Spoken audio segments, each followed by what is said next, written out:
What would it be like to live in a world where you feel supported and confident to express and pursue your wildest dreams and desires? Where you radiate with the knowledge of your own magic, and where you trust yourself completely. A world where you can remember and reclaim your magic and unapologetically embody all of yourself. This is the vision for the world that my guest, Rebecca Anuwen, is working to create. If you have ever felt like you've struggled to own your power and express your full, glorious self, then, my friend, this is the episode for you. Rebecca knows I've struggled with this in the past, and we've had a number of conversations about it over the past 7 years or so, and still continue to have these conversations using an app called Voxer. So make sure you listen all the way past the end of our conversation, and you're going to get a few snippets from one of our recent conversations in Voxer, where we are going back and forth talking about creativity and creating for yourself instead of what you think the audience wants. Rebecca also talks about the importance of human connection. Let's get to it. Rebecca, welcome to the Brassy Broadcast. Hey, Jen, I'm delighted to be here. It's years since we've chatted. Well, in person like this. I know. What did you send me?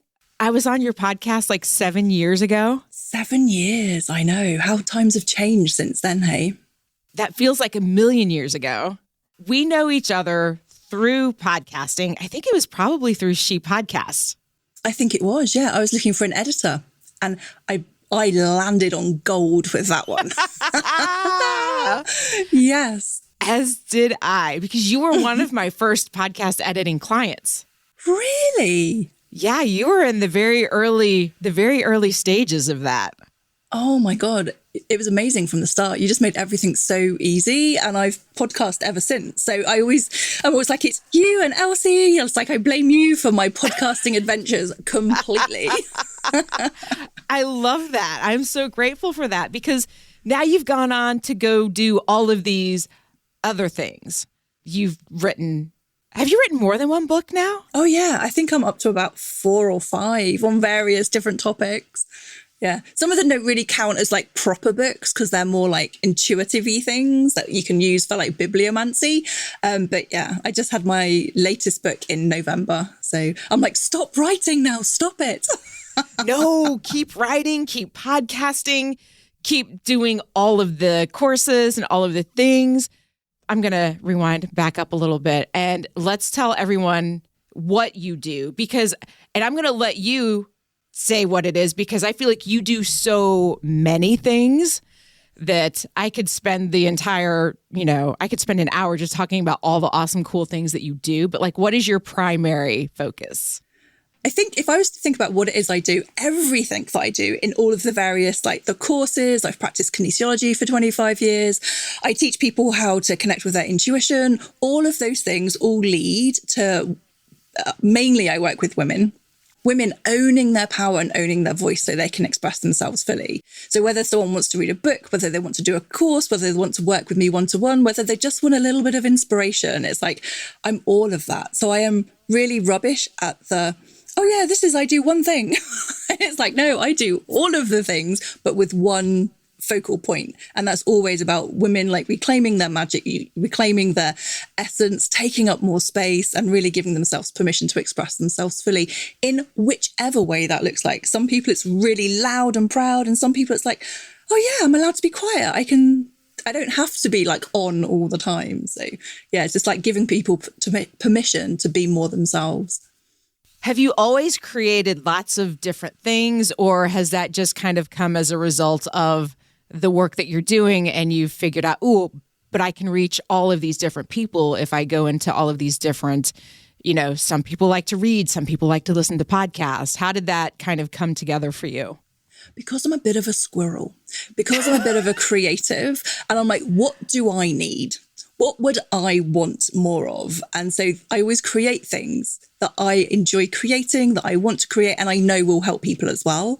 So like all of the books, I've put together all the courses. It's because I wrote a book on charm casting because there wasn't any when I wrote one, and I loved it so much I wrote it for myself, as a resource guide.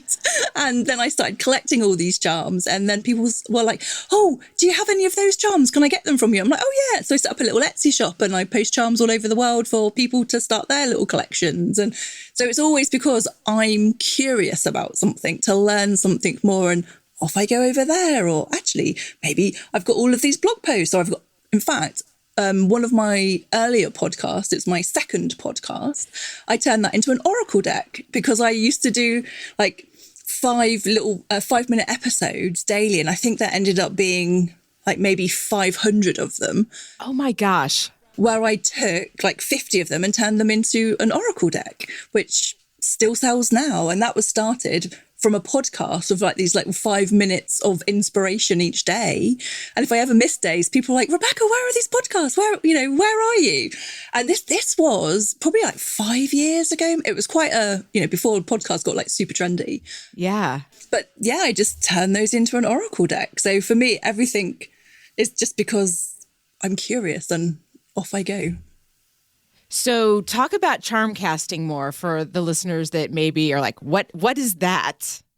It's a way, it's a divination, but I love it because it's the magpie in me, but it's a way of connecting with your intuition or asking questions and getting answers by collecting random little things you have around your home. Now, I've gone out and collected like really nice little like jewelry charms you'd use for craft, but you could just get a paper clip or a safety pin or a button, or some little Lego minifigures, or like Monopoly sets. If you've got like a few board games knocking around and you've got a few counters left over and you don't know what to do with them, it's like just gather them in a little bowl, and you can just go, "Oh, here's my question," and you can just pick up a random thing that you found and just go, "Oh, a paperclip. Oh, this is something about holding things together." Or it could be talking about, you could be thinking, "Oh yes, paperclip, that's a bit officey. Maybe that's to do with business or work." And I love it because you can assign your own meanings to something that is right for you. Mm-hmm. When people use oracle decks, they draw a card and rightly, they read the oracle deck, but you're getting someone else's interpretation of that card rather than connecting with your own intuition. So when you see a button, or when you see a dice is really good, you might have different numbers that mean different things to you, or old pieces of jewelry that are broken. And it's just like, you pick it up, and in that moment you're like, "Oh yeah, what does a button mean to me today in terms of my question?" And it just requires you to connect with your wisdom and start to trust yourself. So it's just like using everyday objects to connect with your intuition rather than in a very structured, "Oh, I've pulled this card, it means this." So one of the things that you do on your Instagram that I love is you do like the intuition challenge, like for lack of a better word, I guess. No, that's what it is. Yeah. And so you'll put 3 things out, and then you'll be like, "Okay, I'm going to leave one," and, trust your intuition to figure out which one it is. I am off all the time. Like, rarely do I ever get it. I always say to people, and people, they love it when they get it right. They don't like it when they get it wrong. But my point of doing, obviously, but my point of doing it is, it's like sometimes you'll get it right. Yeah. Yeah. And brilliant. But you learn nothing from that, apart from you feel a bit good for a little while. But if there's 3 things in front of you and I've removed 2, often people say to me, "Oh, I knew it was the middle one, but I went for the number 1. And it's like, where else do you do that in your life? Where else are you second guessing yourself? Where else are you ignoring yourself? And then some people are like, they think they have to like hear it really clearly, but perhaps they just got like a little sensation or a little nudge, or one of them just looked different. And it's like, however your body is communicating with you, your intuition is communicating with you. It's like, that's what you're paying attention to. So maybe you're like, "Oh, actually, that one did look a bit shinier." Or sometimes, if there's 3 charms, you might pick one that actually has a message for you. So I don't know, maybe you pick a bumblebee and it was something completely different. But actually in that moment, perhaps you needed the message of a bumblebee.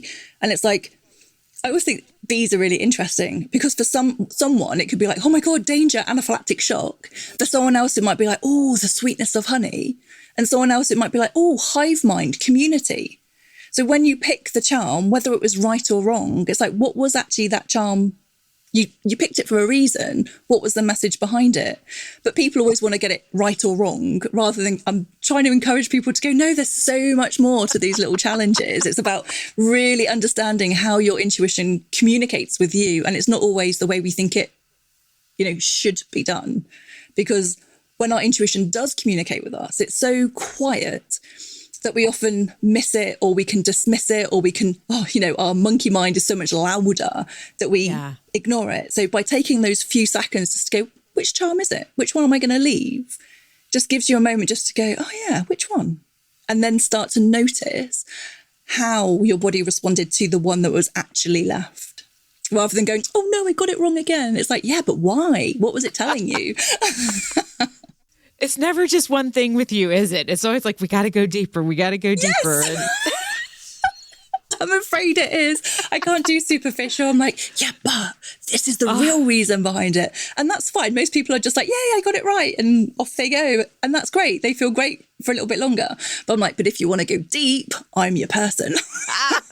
I'll sneak. I often accuse myself of being like a little ninja in the work that I do. It's like, I'll sneak you down deep, have you crying, but send you back up laughing, going, oh, what just happened?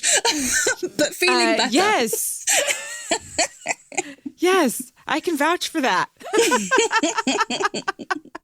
How has that been? So, because so many of my clients that are doing the podcast are like, how do we engage with the audience and build community? Do you feel like even through those challenges that's given you a way to more deeply engage with your audience and start conversations? Like, what's that done for you? I think for sure that has done it. A lot of people are very engaged on that page just because it's an engaging content. It's like, did you get it right? And then I do like, oh, this is why. But actually what I found is, like I said, I think this is maybe my third or fourth podcast. I can't remember. And this, without doubt, is the one that I really love. It's the truest expression of me. It's just raw and messy. Here we go. Let's do this. I think once, you would have hated this actually, the phone went off during one of my interviews. And I was like, oh, well, that's... We're being told to pay attention right now, people. And it stayed in there. And you know what? No one complained. It was fine. Everybody was okay. But I think because it is just me showing up, having conversations that I want to have with like really brilliant people. And what's the name of this podcast so that people can find it? It's called A Pinch of Magick with me, Rebecca Anuwen. And how do you spell magic? With a K, Magick. And I will have a link to it in the show notes. Thank you. As a side note there, I spell it with a K to so people understand that it's not like abracadabra, here's a rabbit out of a hat kind of magic, that it's more of a, mystical magic. But I think showing up and just having conversations that I want to have, even if they're just with myself, I didn't realise my podcast had become popular until suddenly I realised like every day I was having people say, oh my God, I just listened to this podcast and I just tried this and I just did this. And oh my goodness, I really love how you showed up. And one of my favorites, well, in fact, I've got two really favorites. And this one woman's like, I listen to my podcast. My mum listens to your podcast. And then we come together and share notes. And I was like, oh, I think something's catching on here. I think something's going on. I think so. And it was just like, I suddenly realised like every day people were messaging me and talking to me about my podcast. And even someone the other day, they were interviewed. I interviewed them on my show and they said, do you know what, Rebecca? She just released a book. And she goes, I saw someone that I hadn't seen for ages. And they came up to me and they were like, oh my God, you've made it. And they were like, what? And they said, I heard you on Rebecca's podcast. That's my favourite podcast. And she was like, what? And this woman, somewhere in America, I don't know, had come up to her old friend to go, oh my God, I heard you. I didn't know what you were up to these days. I'm like, she just released a book. I was like, that's a really cool thing. But she was more excited to say, oh, I heard you on Rebecca's show. And I was like, this is a bit bananas. So yeah, it's really exciting. I love that for you. Yeah, it's really, I don't know, people just love sharing those things. What I love about it, and you would think that as an editor, that it would make me bananas. But it's my favorite thing. Like you turn on the microphone, you start talking. There's no fanfare. There's no big long intro. You just get into it. And it's so refreshing. You're also really good at delivering the message. And there's nothing, believe me, if there's anything distracting, I'd be like, Rebecca, you might want to just give it a listen. The dog. Yeah. I trust you would do that. Yes. But it's so refreshing to me that it feels like you are talking to me as I'm driving in my car, going to jujitsu class or wherever I'm heading. And it doesn't feel like it's this big thing. It feels so much more personal, I think, that way. And that is because that's not the norm of what's out there. And I think that really helps connect. At least it helps me as a listener connect me to you and to the message. Yeah, a friend of mine once said, she goes, I was in my flat doing my laundry, and she goes, I just love listening to you because it's like you're in my flat just chatting to me. And I'm like, for 45 minutes without you having a word? And she was like, oh, I know. She goes, but it just feels like that. And I'm like, well, that's kind of what I want. You know, is it just to be, here's something I'm thinking about today, but it is more structured than that. It's, I can't help the teacher in me. I always like to give homework. And I'm like, and try this week, or do this, or this is coming up, or, you know, own your power. Here's how. I can't help that. It's like, I do like to be a little bit bossy, but I need that. I also just have a lot to say. That's one of the things I love too, is that it's not just like, in theory, this is what you should do. It's like, here's something that's very actionable, that's, you know, not necessarily super hard. It's not like some big life change. It's like, here's some little thing, you know, if you're struggling, just try this little thing to ease yourself into it. Yeah. That's one of the things I also noticed that you did with your book, what's the title of the book? Magickal Nickers. Yes. And other ways to create a life of intention, reclaim the magic of you. Phew! That's a very long book title, but really just Magickal Nickers. So how did the title come about? A couple of years ago, probably like 3 or 4 years ago, I was running a course on, you know, coming back to yourself and owning your magic. And I went, do you know what? A really easy way to stay on track with your intention is like, you know, people have great ideas like, oh yeah, I want to experience more of this in my life.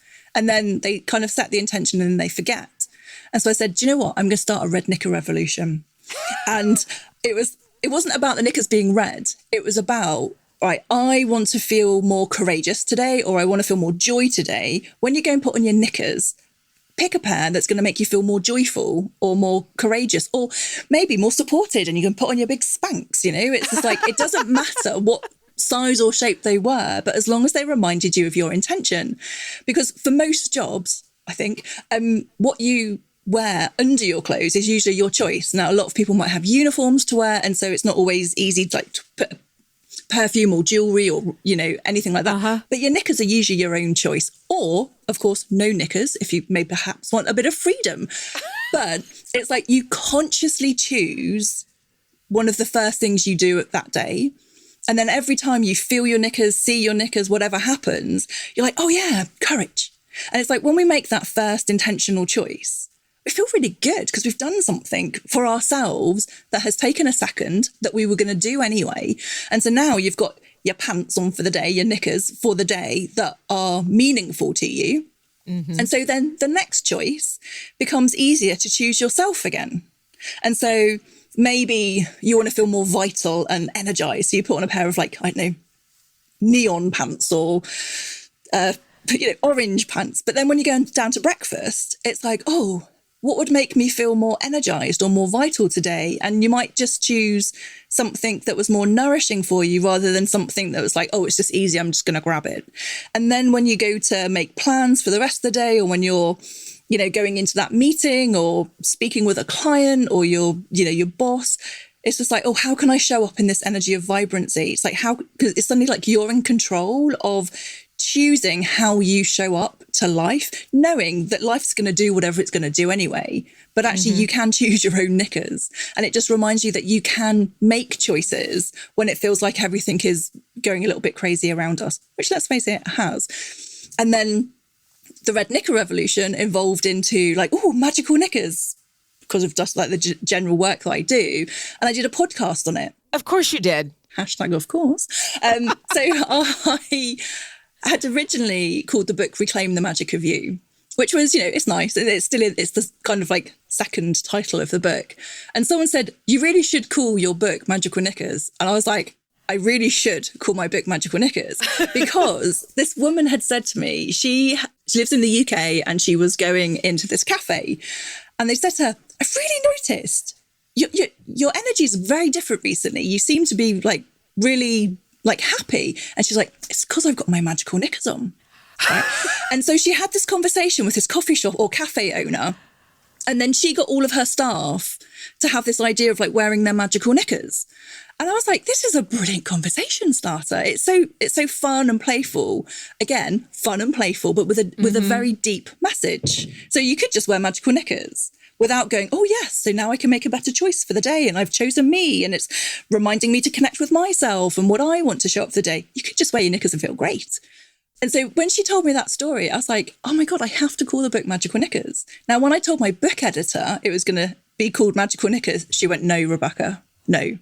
And I went, yes, it's going to be Magickal Nickers.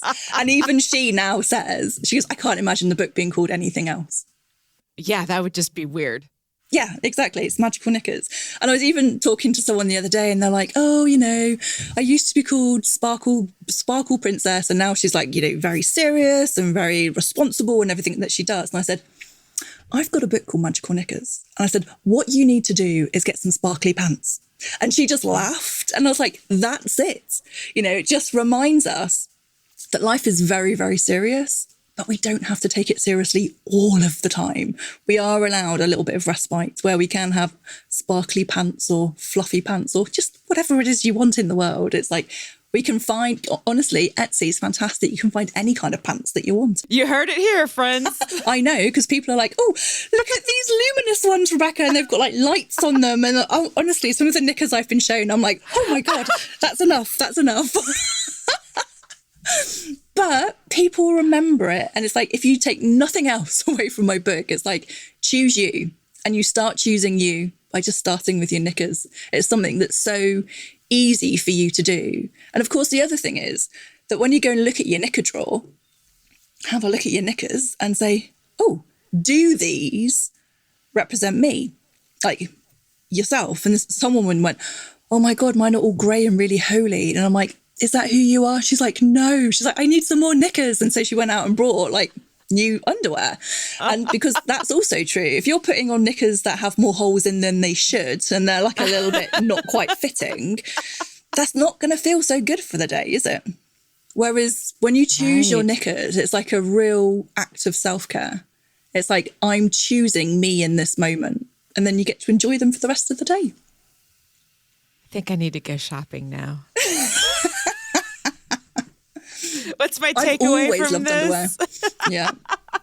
Do you know, my very first paycheck, I grew up in Cornwall. And so when you're at school, everyone works in like the hotels. And I had my first paycheck and I looked at it and I was like, I think they've made a mistake, because it's more money than I'd ever seen. Like, it was like can't remember how old I was, like 16-year-old.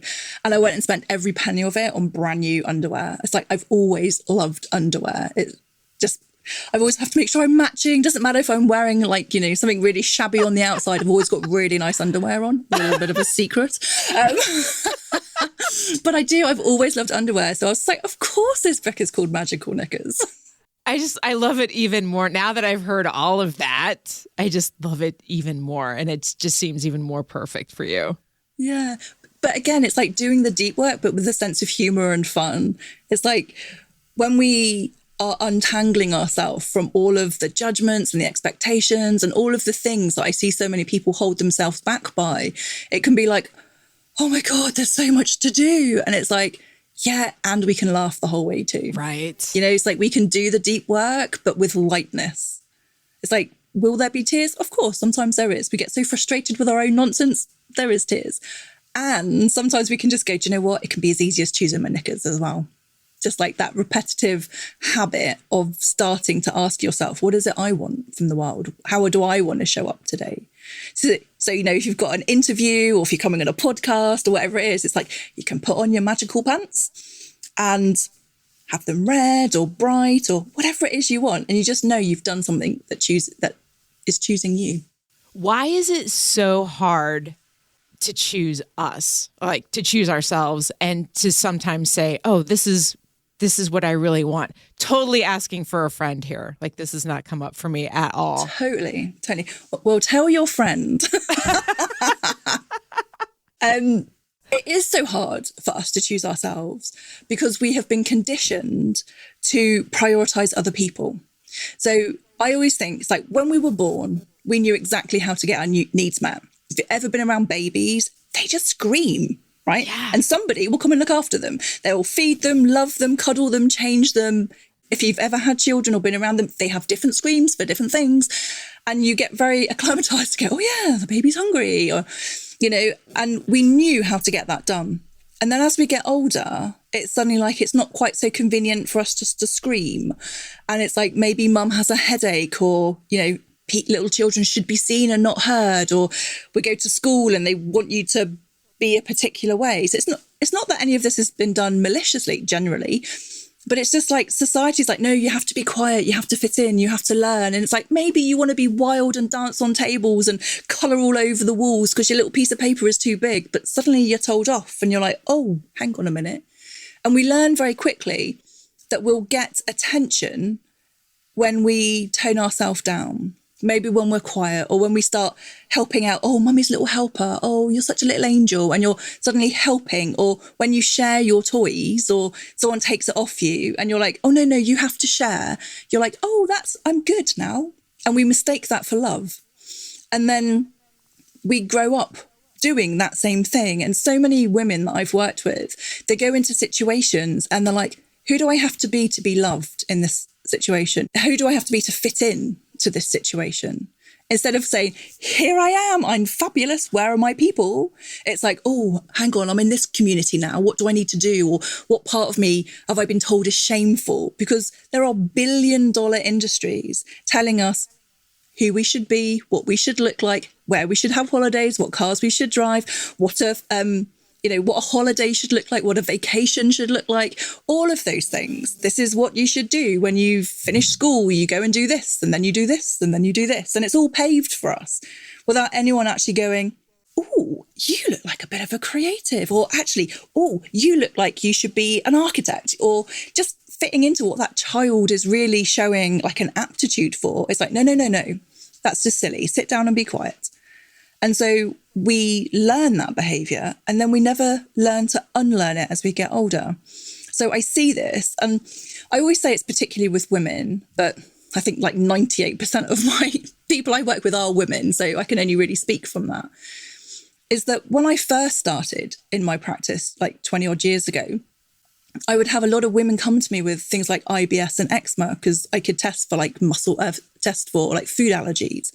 And they wanted me to tell them they had a food allergy because then they could quit the food, that their IBS or their eczema would go and they would be fine. Except most of the time, like high 90s amount of the time, it wasn't. It was emotional. The root of the issue was emotional. And it was almost like their bodies were screaming because their soul couldn't. They had, the very fact they were coming to see me, they had money available to them. They had families, children, nice cars, nice holidays, nice houses, all of the checkbox, but they weren't happy. And then they felt guilty for not being happy because they had everything they thought they should have. And so instead, like their skin was raging, their bowels were raging because they couldn't. It was more socially acceptable for them to have like flared up skin or, oh, I'm afraid I can't come out today, because my IBS is playing up. It was more socially acceptable for them to have a condition rather than go, do you know what? I'm not happy. This is what needs to change. And so from then, like 15, 20 years ago, it's like, oh, we need to clear that nonsense away. We need to get people back connected to their truth so they can have real conversations, that they don't have to spend years doing the things they think they should do when actually they're just betraying themselves. And I think another thing that really annoys me is that you often hear people like women or children being told, oh, they're so selfless, they're amazing. Oh, they're super women, they're so good. They're like on the PTA and they're doing the soccer club and they're baking fresh cakes and they're doing all these amazing stuff. And for some people, they love that. Brilliant, carry on. But for a lot of people, they do that because they think they should, and they go home at night and cry and they're exhausted and depleted and everyone else thinks they're superheroes. And it's like, I love saying this as well because I'm a Brit and this is like what we're not supposed to be, is that instead of being selfish, we have to be full of ourselves. Not from a narcissistic, no one else matters point of view, but from a put your own oxygen mask on first. Because if you're not full, if you're not nourished, if you're not feeling like satiated and like who you are and how your life is, it's like you end up giving from a place of exhaustion and depletion. And if you've ever received help from that energy, it's just horrible. You know, if you've asked someone a favour and you know they're knackered and exhausted, but they're going to say yes, and then they show up and they do that and it overflows as like resentment, even if it's done through a fake smile, and you're like, oh, that wasn't very nice. But someone that's like, yes, let's do it, Jen. I'm refreshed. I'm revived. Here's a bunch of flowers. Let's do this thing for you. You're like, oh my God, thank you so much.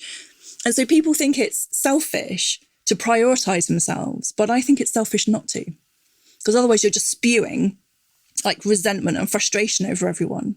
Now, I'm not talking about taking yourself off for like a 6-month holiday to replenish yourself, but it can be as simple as just asking yourself, what is it I need? And that's when it comes back to the knickers. It's like, what is it you do need? And how can you do that for yourself? Where do you need to have better boundaries? What do you need to say yes to? What do you need to say no to?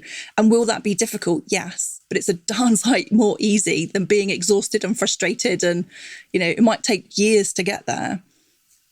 But that does have an impact on us emotionally, spiritually, even physically. I've felt that at times, especially when I show up and I'm like, I don't want to be here. It's so bad. It's awful.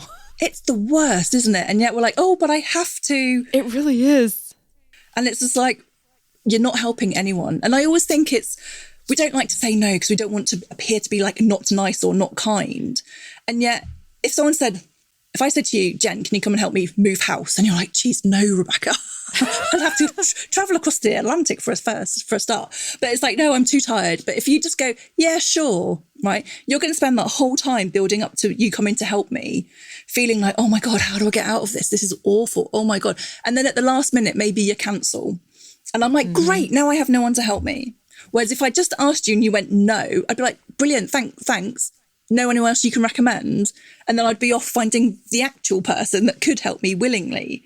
So when we think we're being nice by saying, oh yeah, we'll help, or I'll do this, only to like resent that whole time or to not show up or make an excuse, we're not actually being nice or kind at all. We're not being nice to ourselves. We're not being kind to the other person. Whereas if we just said no, or we free them up now to go and get the correct support.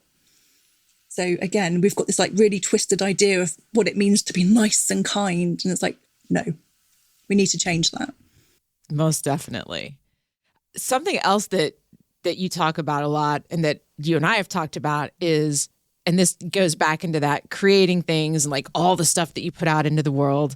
But how do you continue to just show up and step into that and actually, because I have like a million ideas. I'm like, I can do this and I can do this and I could make this thing and I could write this song.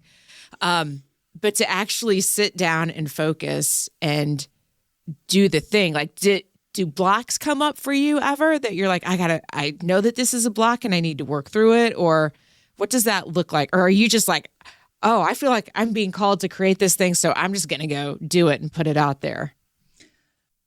Kind of both. Okay. So none of this I do by myself. You know, I work with a book editor, with the cards, I work with an illustrator. You know, I have a lot of support doing the things that I do. It's like I have an idea, I can give the content, I can write the content, then I hand it to someone else to make it look lovely and beautiful. So it's sometimes like writing the book, I'm like, oh, my editor needs that by the weekend. I better get writing. You know, it's like, oh, I know she's done the first edit. I better check the first edit so we can move on. And so sometimes that is very helpful, like having that structure. But one of the things that really helps me, and I really wish this for everyone actually, is I really know myself. And I love creating it is who I am. I always have to be creating. I always will. I'm always like, I'm never doing anything ever again. And like 2 hours later, I'm like, oh my God, I've got this great idea. I'm going to have to make it. It's something I want again for myself. Let's do this. But I also know that my energy can be very on for quite a sustained amount of time. And then it stops. Yeah. And then I just have to accept that for 2 weeks or, 1 week, the joy of being self-employed is that I'm only going to do the things I have to do. I'm not doing any creative work. And that's it. My energy just like checks out and I just have to rest. And then I'm like, because I know after about maybe 8 days, maybe 2 weeks, I'm like, let's do it. And I'm writing to the early hours of the morning again. I'm creating. And then it stops again. Now, there was a time in my life when it would stop and I'd be like, oh my God, no, it's never going to come back. I'm going to have to push through it. And I remember really clearly this one day, I was sat at my desk and I was like, I don't want to be here. I can't write anything. And I can't remember, I was telling myself I had to write a blog post or something. I was like, I just don't want to do it. And I was like, sulking at myself.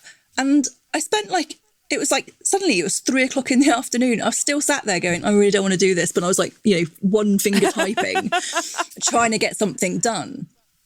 And then at the end of the day, I looked back and I was like, what a waste of a day. I should have just gone, do you know what? This isn't working today. I'm going to go for a walk in the woods. I'm going to do the things I know that I need to do to recharge myself and then come back. Because 2 days later, I sat down and I whipped out that blog post in an hour. And it's like, why do I still do this to myself? Why do I try and push myself? Because I know myself enough that my energy can't be pushed like that. Now, some people can. They can just go. And they're like, I was going to say like moderately, but I don't mean as in like not good. But their energy just level is just stable and they can just go like 9 till 5 every single day. And that's it. My energy doesn't work like that. It's like, whoosh, here comes a freight train. You might tell. And then it's like, now let's relax. Oh, here we go again. And it's only because I can honour that.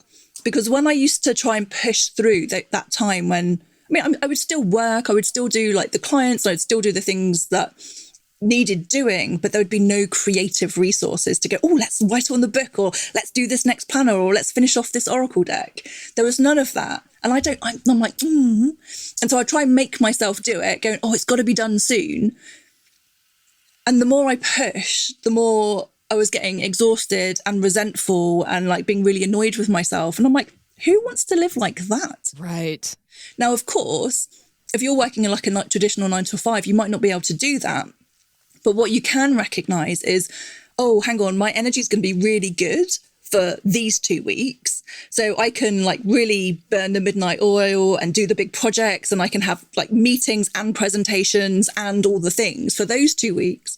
But the other 2 weeks, if your energy is low, well, you still have to go into work, but it's like, well, maybe I can make sure I'm going to bed early, make sure I'm drinking plenty of water, make sure I've done my packed lunch to take into work, so I've got some nutrition, to make sure that I've meal prepped for the week, or that I'm just going to get some food in like for my takeout. And so you can start to go, my energy is going to be low, but this is what I'm going to do to support myself. So then you can see yourself through. And sometimes that energy might be because if you have like a menstrual cycle, it could be menstrual. It just could be the kind of person that you are, and you hate winter but love summer, or you hate the rain but love, I don't know, thunderstorms or whatever it is. It's like when you get to know yourself at that level, it's like you can support yourself, show up in the fullest of who you can. So I can produce so much in a smaller space of time if I let myself rest. If I try and be consistent, it's like nothing really gets done, because I'm not utilizing when I'm at my on, but I'm trying to push through my off. And so everything just becomes a little bit bleh. Whereas if I'm like, yes, okay, let's do this. Let's go. Let's do this. And then when I'm off, I'm like, checked out. That's it. Don't ask me for anything else. Do you have a hard time staying checked out that entire time? Like when you know that you're like, I'm drained, is it hard for you to then not like try to work on the stuff? Or are you just like, nope, I can't do it right now? Sometimes I might doodle around something and I'll just like laugh at myself and go, do you know what? Go listen to a podcast, listen to an audiobook, just do something because this is ridiculous. Take the dog for a longer walk.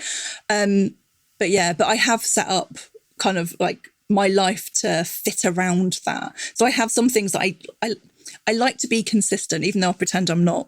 For years and years, I was like, I don't need systems and structure. Not me. I'm a wild child. Oh, and I always laugh at my partner. So he loves a to-do list.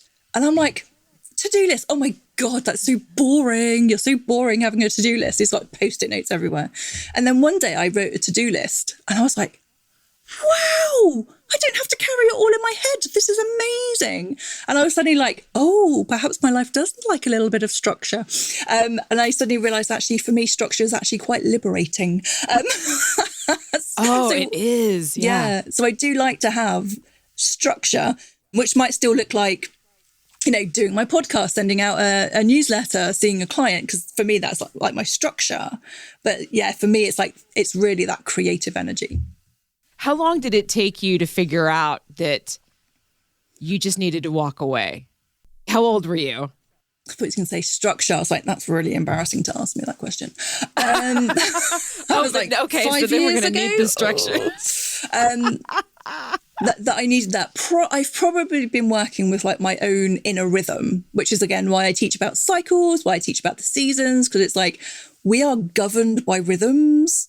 We just have to remember our own.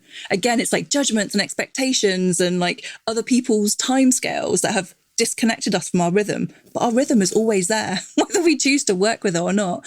But I would say probably, 45? So probably when I was about 35. So, not really that long. It took me a while. Yeah.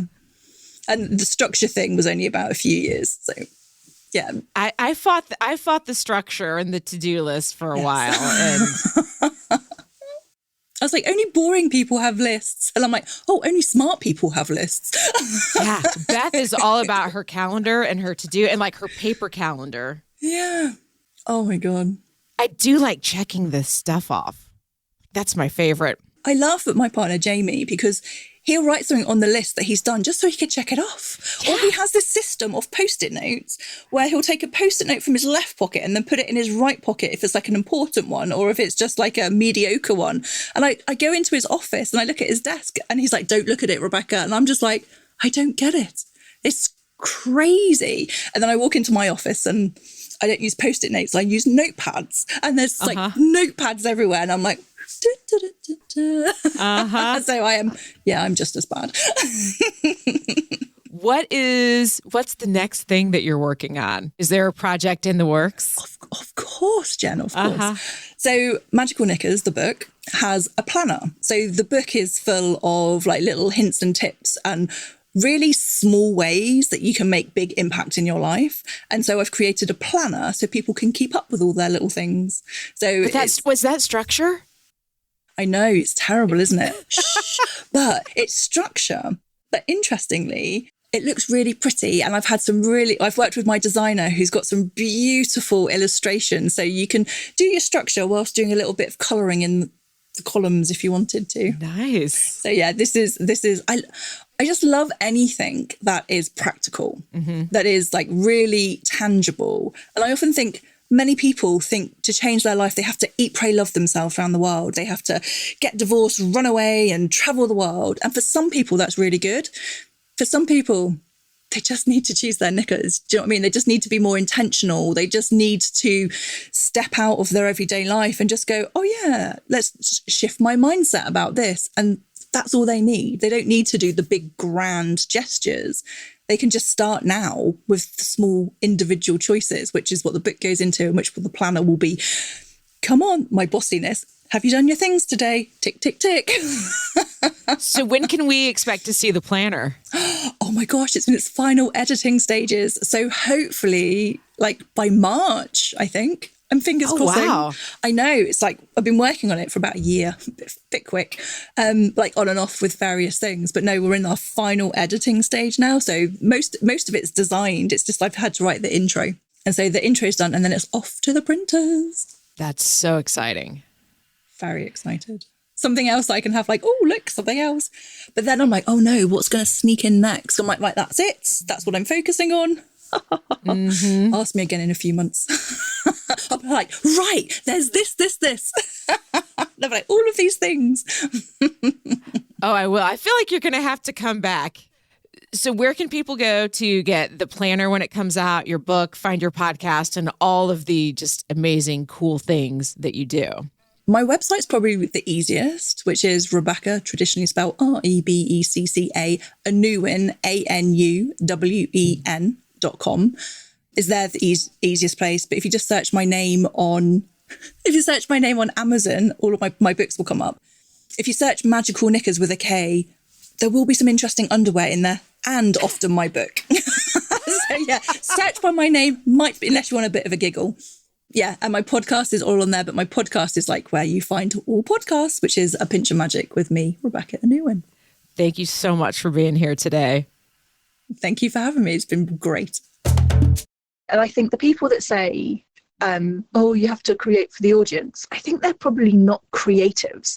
You know, they are like the traditional business owners, or they are like the people that are like lit up by algorithms and stuff I find, quite frankly, very tedious. It's interesting, actually. I was listening to a podcast with Seth Rogen? And he was talking about that, you know, when he creates his movies, he creates the stuff that he wants to watch, that if he watched it, he'd be like, shit, why didn't I create that? That's genius. And that's how he came up with like Pineapple Express, and is there a film called The Neighbours and stuff like that. And you have to create from that place. Create for the joy of creating it, rather than going, ooh, what does my audience want?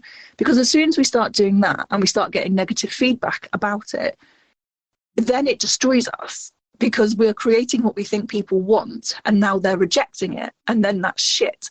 Whereas if you're just creating something for the sheer joy and delight of it, because they're the conversations you want to have, because they're the conversations that are missing, suddenly if people don't like it, it doesn't matter, because you've already fulfilled your need first of all, and everything else is secondary. And I totally believe that, and I've seen it time and time again with my own podcast, if we create what we want to create, it will magnetize an audience to us. Now, of course, we can get a bit cleverer with that. We can do show notes, we can do promotion to like let that go further. But really, I think the biggest marketing tool that we have is word of mouth. You know, people sharing content because it's, you know, it resonates to them, because it doesn't feel like it's been contrived. They feel like it's a real conversation. And whenever I do my podcast interviews, the feedback I get time and time again is like, oh my God, I felt like I was just sat having coffee with my besties. Oh my God, I really felt like I was part of the conversation. Oh my God, this is just the conversation I wanted to hear. I don't go in there going, oh, who should I interview? Who would be like the person to elevate my podcast? I'm like, oh, who do I want to talk to? Who's got an interesting book out right now? And I've got 12 people booked in over the next, I think, 3 or 4 weeks, actually. So I'm going to have a lot of podcast recording to do. But they're people that I'm genuinely interested in. And I think that has to be the way. People want actual connection. You know, it's lovely having the funnel and just being very transactional, but people want that connection. And it came home to me in the most random way the other day. Hashtag, of course, I have something else in the works right now. And it went to print, and it was ready to go on Friday. So I emailed them because I wanted to check some specs on it. They didn't get back to me till Monday. And I'm like, oh my God, that's an extra week now. I emailed them again, and they just gave me like nonsense response back again. And so in the end, I just picked up the phone, and it was sorted within like, I don't know, 90 seconds. So instead I'd waited like from Friday right through till Monday, which, you know, in my world feels like a very long time. And one phone call, one connection, and it was just done. And I was like, yeah, time for more of that personal connection, like creating that community. Because I think that's, without sounding too grand, it's like, that's how we're going to change the world, you know, rather than trying to conform, play small, and all of that nonsense. Thanks for listening. Remember that friend that popped into your head at some point during this episode as Rebecca was sharing some wisdom? Make sure you share this episode with them so that they can hear it for themselves, and they'll love you for it. I'm hanging out on Instagram at Brassy Broadgen. I would love to hear from you. Drop me a DM and let me know what you liked best about this episode. Thanks for listening. Now get out in the world and do some good.